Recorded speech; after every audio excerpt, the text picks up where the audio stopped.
Eu vi que essa questão da saída da Inglaterra do Reino Unido, isso causou, da União Europeia, isso aí causou uma comoção internacional mesmo. E causou uma comoção no imperialismo, mas também na esquerda mesmo. Eles se sentiram muito atingidos com isso. Eu vi o noticiário, não precisa, todo mundo viu a queda das bolsas. Ninguém esperava que fosse acontecer e foi um duro ataque ao imperialismo internacional mesmo. Às vezes eu fico um pouco, como é que fala? Em dúvida em relação às perspectivas. Porque eu vi com bons olhos o que aconteceu. Porque eu acho assim, atingiu o imperialismo internacional mesmo. Essa união internacional que existe de dominação, quer dizer, a União Europeia comanda e explora os países menores, os bancos da União Europeia comandam a exploração junto com os Estados Unidos do mundo. A saída da Inglaterra,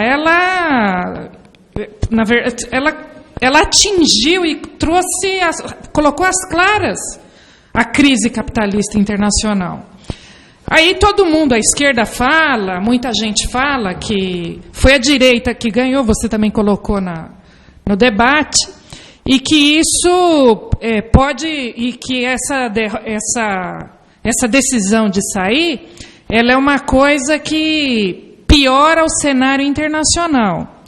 Agora, eu tendo a ver assim, tudo bem, foi a direita que ganhou, mas o fato de que ela ganhou, de que ela impôs um programa, também atingiu, colocou abaixo a dominação internacional de um ponto de vista prático.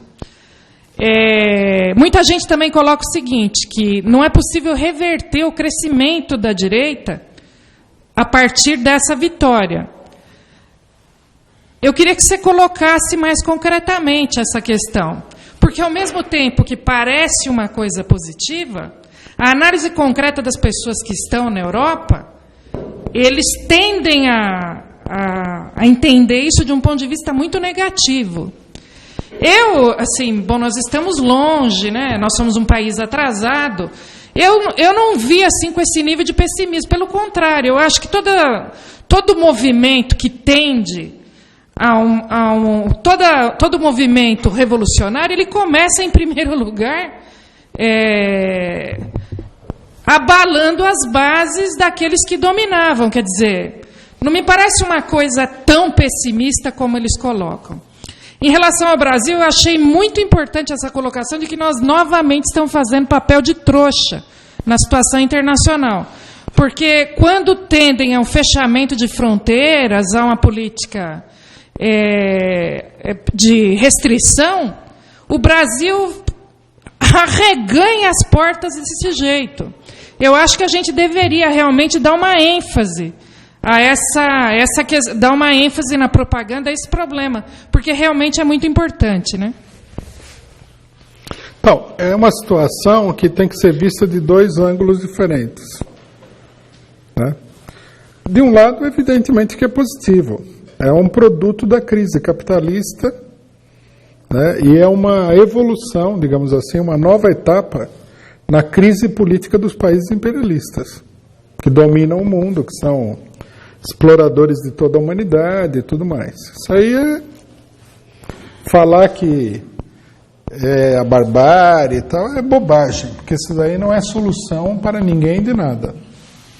E, lógico, a revolução da classe operária tem que progredir através da crise da dominação imperialista. Como é que vai progredir? Tem que progredir por aí, né? Então, nesse sentido, o aspecto principal é esse daí. Esse é o aspecto, digamos assim, do movimento histórico geral, da perspectiva geral da coisa. Bom, agora, tendo em vista isso daí, nós temos que fazer uma análise política. Num primeiro momento, no imediato, foi isso que eu falei, né? Do ponto de vista imediato, quem está conseguindo progredir sobre a base dessa política é a extrema-direita. A esquerda está totalmente anulada. E está anulada porque ela não compreende também o caráter revolucionário dessa crise. Eles vão olhar e vão falar, isso é um retrocesso. É isso que, no fim, pode até não falar que é um retrocesso, mas no fundo, o que a esquerda toda está pensando é isso daí. Quer dizer, a direita é uma alternativa ao colapso da chamada democracia imperialista. A esquerda não. Então o problema, justamente, que a crise traz, é que a esquerda precisaria ser uma alternativa. E como ser uma alternativa? Tem que colocar o problema do socialismo. Tem que apresentar uma alternativa de conjunto, estratégica, de governo, de poder, de transformação social, como a direita faz. A direita fala governo forte, sério, mão dura, acabar com a bandalheira, acabar com essa política de imigração. Eles têm uma política que parece ser uma solução para o país. Defender a indústria local, defender o capital local e tal. Não ficar sob o controle dos bancos europeus, da burocracia europeia. O que eles propõem assim, cada um por si, Deus por todos, né? E quem for mais forte sai por cima. Aí os países que tiverem afinidade econômica, ideológica, sei lá o que, se juntam contra os outros. Aí, é uma política que você logo vê que caminha para o desastre, mas que, do ponto de vista imediato, é uma solução aparente. Porque eles, pelo menos, se deram ao trabalho de formular uma alternativa. Né? O negócio está falindo, eles formularam uma alternativa. A esquerda não fez isso daí. Eu acho que aí talvez a exposição tivesse sido um pouco unilateral. Eu acho que, sim, a crise é uma oportunidade para a esquerda. O problema é que a esquerda é ruim. É uma esquerda pequeno-burguesa. Precisaria haver a evolução no interior da classe operária, né? Mas é isso. O problema é um problema de segunda ordem, esse desdobramento. Também acontece o seguinte, vamos supor que a esquerda pequeno-burguesa afunde junto com o resto, né? Isso aí também não vai ser nenhuma tragédia, porque essa esquerda pequeno-burguesa é apenas a versão pequeno-burguesa da política fundamental do imperialismo, democrática. O movimento operário europeu vai se levantar contra o fascismo, porque a extrema-direita ela só pode avançar atacando a classe operária europeia. O negócio da imigração é assim. Se você tirar os imigrantes, de qualquer maneira, tem que rebaixar os salários, tem que disciplinar a classe operária. O que aconteceu na França é muito óbvio. Assim, digamos assim, eu acho que um setor da burguesia olhou e falou assim, não dá. Vocês imaginem, por exemplo, né, inclusive uma reflexão que surge no debate, né? Vocês imaginem, por exemplo, a burguesia francesa, que assim como a burguesia inglesa e de outros países, que quer liquidar totalmente o serviço social, o gasto estatal com o povo e a classe operária. Como é que ela vê essa greve contra as leis trabalhistas? Ele deve ter pensado assim, desse jeito, vai demorar 50 anos para acabar com tudo isso aí. Nós precisamos de uma solução mais drástica. É ou não é? Precisaria ter um governo que liquidasse aí os sindicatos e impusesse a liquidação total da legislação trabalhista, o fim do serviço médico, previdenciário, tudo, que é o que eles já tentaram fazer várias vezes, atacar em profundidade a educação, que é o plano, digamos assim, é o plano Temer, né? O plano Temer não é, como nós já repetimos aqui inúmeras vezes, não é um ajuste fiscal, é é uma política de conjunto estratégica drástica para fazer com que o Estado, que é mola mestra no sistema econômico imperialista, ele esteja liberado de todo gasto estatal social e esteja voltado fundamentalmente para sustentar o capital. Capital esse que está completamente falido, vamos falar que é verdade. Então, eu concordo com você, não é uma coisa negativa em si, é uma coisa positiva, é um desenvolvimento revolucionário. Só que nós temos que ver as coordenadas políticas do ponto de vista imediato. Também é bobagem alguém chegar e falar assim, não, precisamos defender a União Europeia, porque senão o fascismo vai crescer. O fascismo vai crescer de qualquer jeito. Eu li uma matéria num jornal internacional que o cidadão falava o seguinte, nem era um jornal de esquerda, um jornal democrático, assim vamos dizer, mas um jornal grande imprensa. Ele falava, é mentira que a União Europeia é uma defesa contra a extrema-direita. É a política da União Europeia que faz com que a extrema-direita cresça. Então, quer dizer, defender a manutenção da União Europeia é uma política louca. O que os partidos operários devem fazer, eles devem propor a união internacional da classe operária de todos os países contra a extrema-direita e contra o imperialismo democrático, contra os dois. O imperialismo democrático alimenta a extrema-direita. Então, isso daí teria que ser dito para a classe operária. Nem o imperialismo democrático, nem a extrema-direita tem uma alternativa para tirar a Europa da crise, para tirar o mundo da crise. Eles só têm a oferecer coisa ruim. É mais exploração, mais miséria, mais desastre. A única alternativa, o que é? É o governo da classe operária, né, expropriação da burguesia, o socialismo. Isso tem que ser... Por isso que eu digo, está colocado na ordem do dia, como resultado da crise. Não tem volta atrás para a democracia. Democracia, esse é um negócio que a gente deve dizer como parte da formulação política geral. Democracia naufragou. Agora é pau. E está aí a extrema-direita para provar. Daqui a pouco nós vamos ver que aos pouquinhos toda a burguesia mundial vai se alinhar com a extrema-direita. Então é bom se preparar porque ficar sonhando com a democracia não vai levar ninguém a lugar nenhum.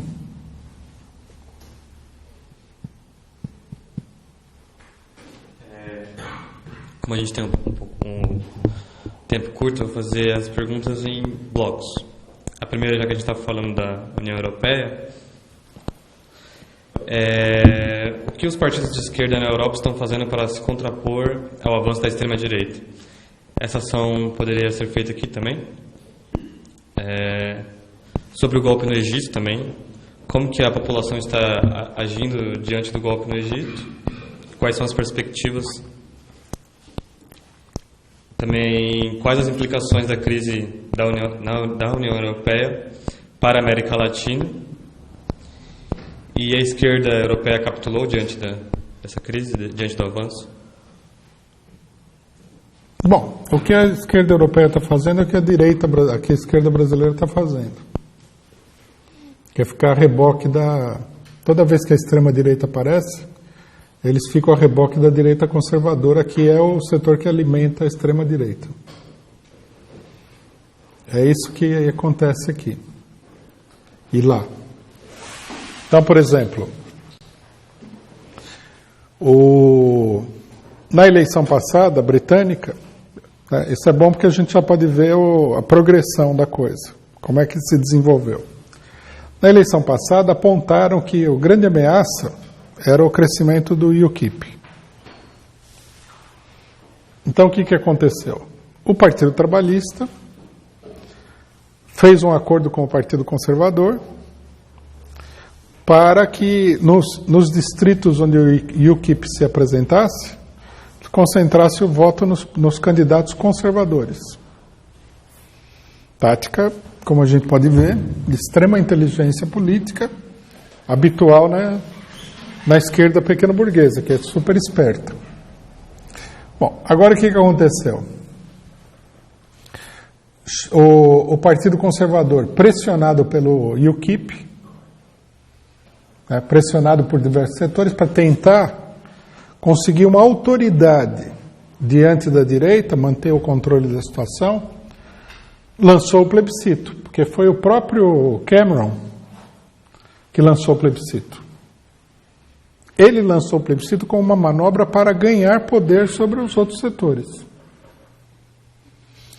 E aí, uma parte do partido dele rachou, porque percebeu que não dava para controlar o negócio, e finalmente o UKIP ganhou o plebiscito. Você vê a esperteza? O correto teria sido dizer o seguinte: votar no Partido Conservador não é alternativa à extrema-direita. Votar no Partido Conservador é alimentar a extrema-direita. O Partido Socialista Francês fez a mesma coisa na França.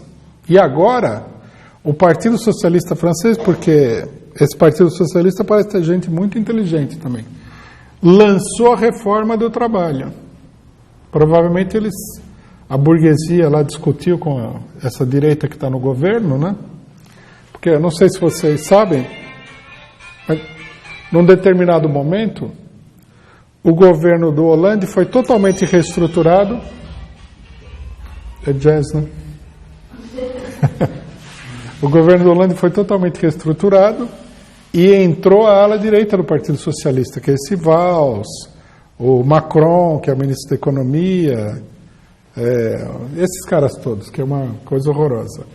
Aí eles decidiram o seguinte, que para tirar a França do atoleiro, eles tinham que fazer a política da direita, para depois entregar o governo para a direita botar a ordem na casa, lançar a reforma trabalhista. E agora, qual é o resultado disso? A direita aparece na frente das pesquisas. Então, quer dizer, isso é uma política que é tradicional, que sempre fizeram, que fizeram em todas as épocas, na Europa nos anos 30 e tudo mais, que eles vão jogando água no moinho da direita direto. Por isso que a gente fala, não adianta ficar com o negócio de democracia. A democracia é a salvação. Democracia é o Partido Conservador britânico, é o Partido Conservador francês. Isso daí é um beco sem saída, ou melhor, é um beco cuja saída é para a extrema-direita. O próprio regime alimenta a extrema-direita. O regime dito democrático, ele está criando um regime antidemocrático para suceder a ele. Assim como o PT no governo, né, também preparou as condições para o golpe. Não é que o golpe foi culpa do PT, porque o golpe é contra o PT e tudo mais, né? Mas o que o PT ajudou, preparou as condições, não há dúvida nenhuma, né? Então o problema é, independência de todas essas variantes, é preciso colocar o problema do socialismo. Vejam vocês, esse problema do socialismo. Alguém pode olhar e falar assim, não, isso é puro propagandismo ideológico. Que socialismo? Como é que é isso e tal? Não, não é assim. Não é propaganda, não é ideologia, não é fora da realidade. O regime democrático capitalista está ruindo. Mesmo que não faça parte da consciência da maioria das pessoas, você tem que dizer qual é a alternativa a esse desmoronamento. Então nós temos duas alternativas possíveis. Reconstruir a democracia ou um regime de caráter superior. Socialismo. Acabar com a burguesia, que é a causa de todo esse desmoronamento. Se você falar de reconstruir a democracia, você pode até convencer bastante gente, porque o pessoal tem uma tendência a ser conservador. Mas você está mostrando para todo mundo uma miragem, uma coisa inviável, uma coisa que não vai acontecer. Você vai estar dando murro em ponta de faca. Você vai estar propondo fazer uma coisa que é impossível de fazer. Por isso a política já está condenada de antemão. Você pode até ganhar ponto, pode ganhar uma audiência, o pessoal pode achar bonito, isso mesmo, precisamos reestruturar a democracia sobre novas bases e tal, mas isso aí já era. A democracia depende muito de que a burguesia mantenha essa democracia. Os trabalhadores não vão ficar mantendo a democracia do imperialismo, os trabalhadores vão lutar pelos seus próprios interesses, a hora que eles se levantarem. Então a política correta, real, inclusive realista, tudo bem que antecipando os acontecimentos um pouco, né? Mas já se baseando no que está acontecendo, é você levantar a bandeira do socialismo, do governo dos próprios trabalhadores. Isso vale para a Europa, a crise da União Europeia, muito claro, vale para os Estados Unidos, onde a extrema-direita está ganhando um terreno enorme, e vale para o Brasil, onde a gente levou um golpe e o regime político entrou em crise total, está também sendo desmanchado. Qual é a nossa alternativa diante disso tudo? Claro, num país atrasado, conforme eu falei, né, sempre é bom lembrar, no final das contas, a sua tática política vai ter que misturar reivindicações democráticas e reivindicações socialistas. Vai ter que fazer isso aí. Por causa da natureza do país. Mas na Europa não tem isso aí. Na Europa é imperialismo ou socialismo. Não tem nenhuma coisa intermediária em nenhum sentido da palavra. Defender a democracia é uma coisa absolutamente reacionária na Europa. A coisa desmoronou. Agora, vamos entender, quando a gente aqui, por exemplo, levanta uma reivindicação democrática como a Assembleia Constituinte, nós entendemos que essa é uma reivindicação de tipo transitório.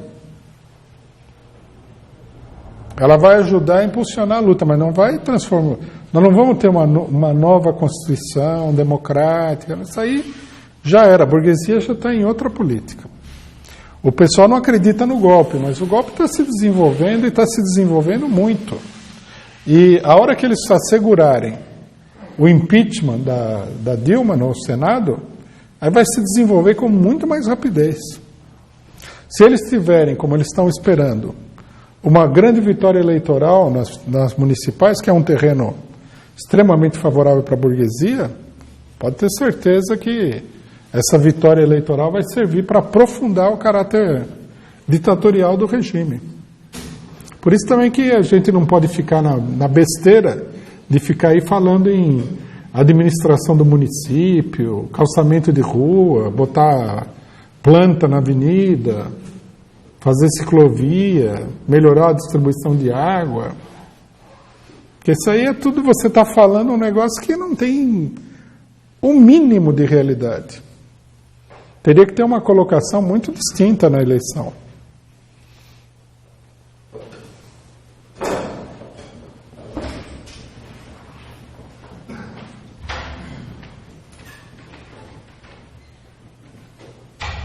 Manda. O Brasil.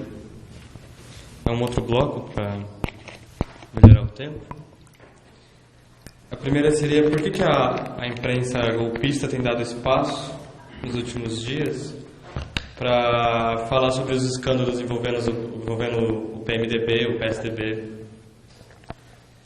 Aí tem uma que é mais específica, que seria quais as perspectivas para o funcionalismo público do Brasil diante do golpe, e sobre a radicalização da direita, se essa radicalização ela pode acirrar a luta de classes. Qual que foi a segunda?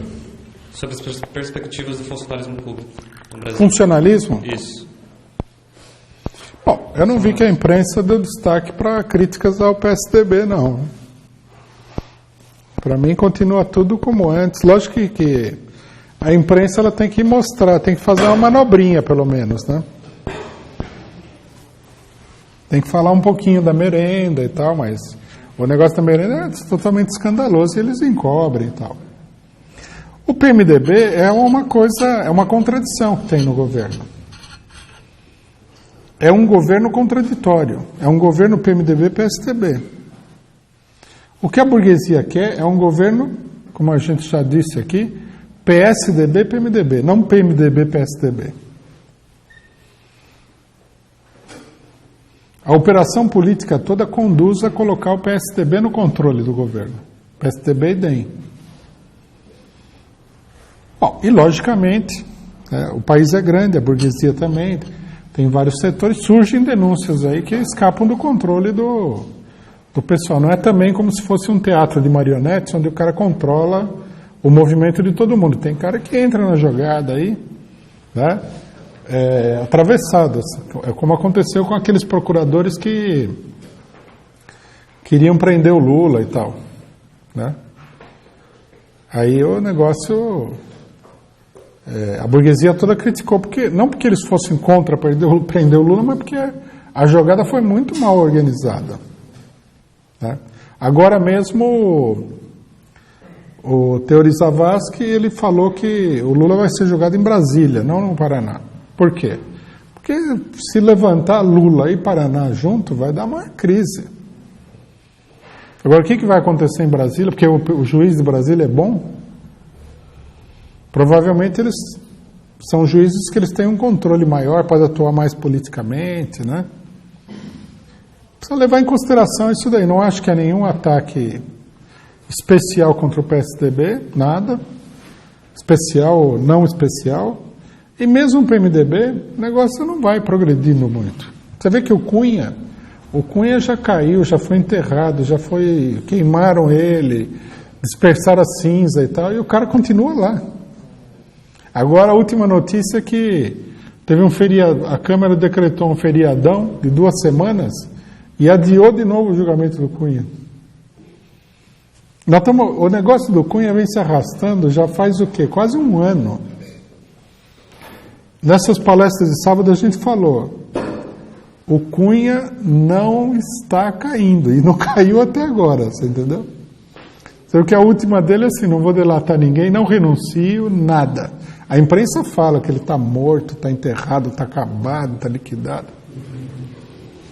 Eu digo, vamos esperar para ver, né? Porque também a gente não sabe direito o que está acontecendo no Congresso Nacional. Agora, acreditar em história... Aparentemente o negócio do Cunha vai se arrastar até a votação do impeachment.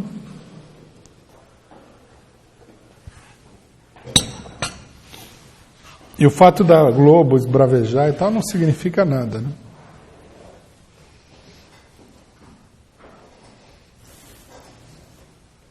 Mais uma pergunta sobre a internet. 2 companheiros inscritos, não vamos encerrar as inscrições da hora. Ah, não, só uma coisinha que o pessoal perguntou, né, do funcionalismo extrema-direita. Funcionalismo no Brasil vai pagar um mico aqui que não vai ser, já está pagando, né?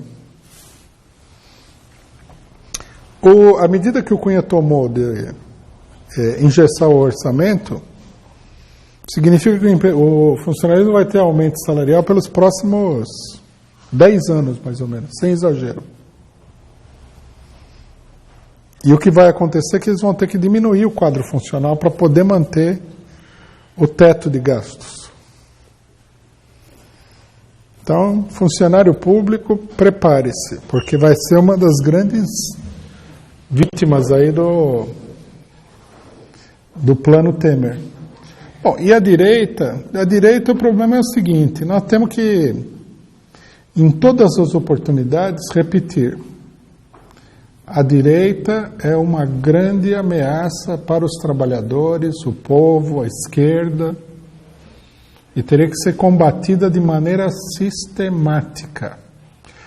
É uma característica da esquerda pequeno-burguesa subestimar o crescimento da direita. Eles não querem ver, eles querem acreditar que a direita nunca vai crescer nem nada. Isso aí é bobagem. A direita está crescendo em todo mundo. E é uma grande ameaça. E a gente tem que dizer isso aí. Ela tem que ser combatida em todos os lugares. Eles organizam um grupo de fura-greves nas universidades. Eles estão se organizando em grande escala. Se alguém tem a ideia de que nós temos que fazer no Brasil uma revolução, mudar o país, sem derrotar a direita, isso aí não é possível. Eu vi num jornal, vi um artigo hoje, acho que na Folha de São Paulo, que o cidadão falava o seguinte, isso aí é uma idiotice, um exagero falar que essa extrema-direita, esses partidos são de extrema-direita. Eles são nacionalistas. Isso aí é uma mentira, está mentindo para o leitor na cara dura. O partido de direita da Áustria é formado pelos antigos nazistas da época do Hitler, pô. A Frente Nacional, todo francês politizado, sabe que isso é um partido nazista. É uma extrema-direita mesmo, fascista. O fato de que eles se disfarçam, que é lógico. O que o fascismo vai falar? Tem que se disfarçar. O repúdio à extrema-direita é muito grande da parte da população. Finalmente, a experiência foi desastrosa com a extrema-direita europeia. Então, eles põem o nome bonitinho. Todos eles, por exemplo, se chamam Partido da Liberdade. É tudo liberdade, democrático, papapá, e nomezinhos coloridos, que nem a esquerda gosta de usar na universidade, né? A Frente Nacional e colocou que era Aquamarine, olha que bonito. É até poético, né? É um disfarce, não tem nada a ver. Essa gente é perigosa, são pessoas que têm ódio do pobre, querem destruir o movimento operário, querem escravizar as mulheres, são racistas em todos os sentidos possíveis e imagináveis, mas não é só para xingar o cidadão, é para matar. Essa extrema-direita aí, eles fazem manifestação, agridem violentamente, matam os estrangeiros e tal. Isso é uma extrema-direita fascista típica. E a do Brasil também. E a do Brasil, ela faz parte, eu não vou dizer que ela está no poder nesse momento, mas ela faz parte do poder. Inclusive, vale a pena repetir aqui, quando tinha as manifestações de extrema-direita, o pessoal achava que era caricato quando o povo saía na rua com reivindicações estranhas. Né? Então, por exemplo, numa passeata tinha um cara que com um cartaz que era assim, privatiza tudo. Parecia assim, você olha e fala, esse cara é doido. Qual o programa do governo Temer? Privatiza tudo. Silas Malafaia, folclórico. Quem que faz parte do governo? Silas Malafaia. A bancada evangélica está lá votando as propostas da extrema-direita sobre a família, mulher, religião. A gente não deve intencionalmente fechar os olhos. Isso é uma política suicida. A extrema-direita é um perigo, está se organizando, está crescendo, está sendo financiada de fora do país, tem que ser denunciada e tem que ser combatida nas ruas. E é melhor combater agora do que tentar combater a hora que eles estiverem muito bem organizados, tiverem tomado conta de várias organizações sociais e tudo mais. A esquerda que fala que isso daí não é um problema, ela tem que ser totalmente desconsiderada, porque são pessoas que estão tentando jogar fumaça nos olhos de todo mundo. Rui, bom dia, boa tarde. Primeiramente, eu gostaria de perguntar, né, com a saída do Reino Unido da União Europeia, quais as consequências que isso pode causar na África do Sul? Inclusive sobre a luta do apartheid e do povo negro. Sendo que já está ocorrendo a crise civil. E agora, com a saída concretizada, o que isso pode gerar? Na África do Sul, especificamente, mas por que na África do Sul? Não, porque lá ocorreu, é o braço forte que era da Inglaterra, né? Sobre a exploração dos colonizadores, né? E ainda eles têm as riquezas que eles possuem, assim, as propriedades privadas, né? Então, eu gostaria que você explicasse melhor no contexto geral do continente africano. Então, o problema é o seguinte, né?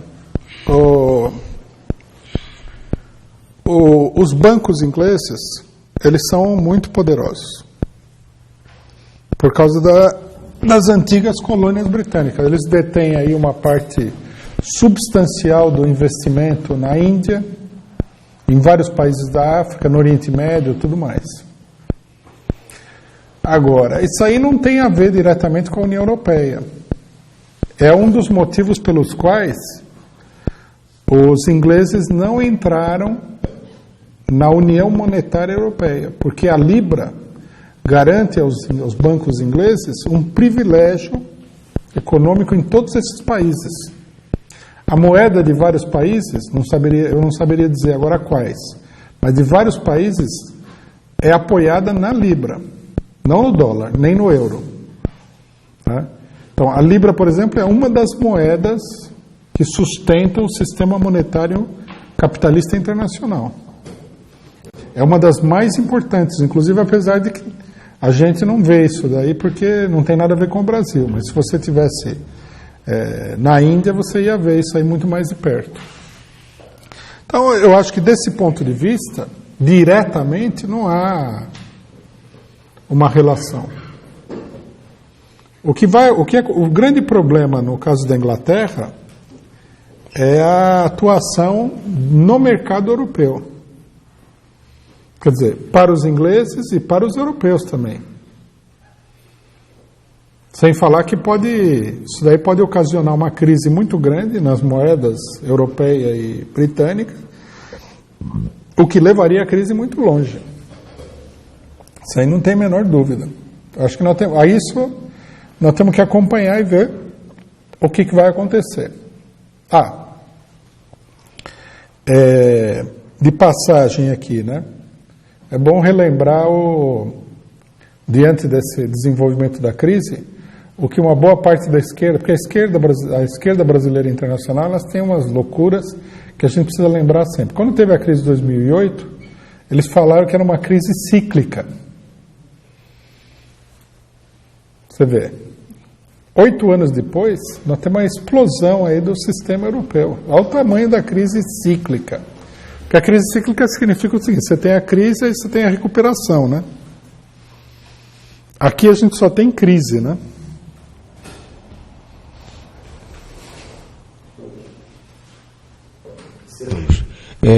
Só aproveitar para dar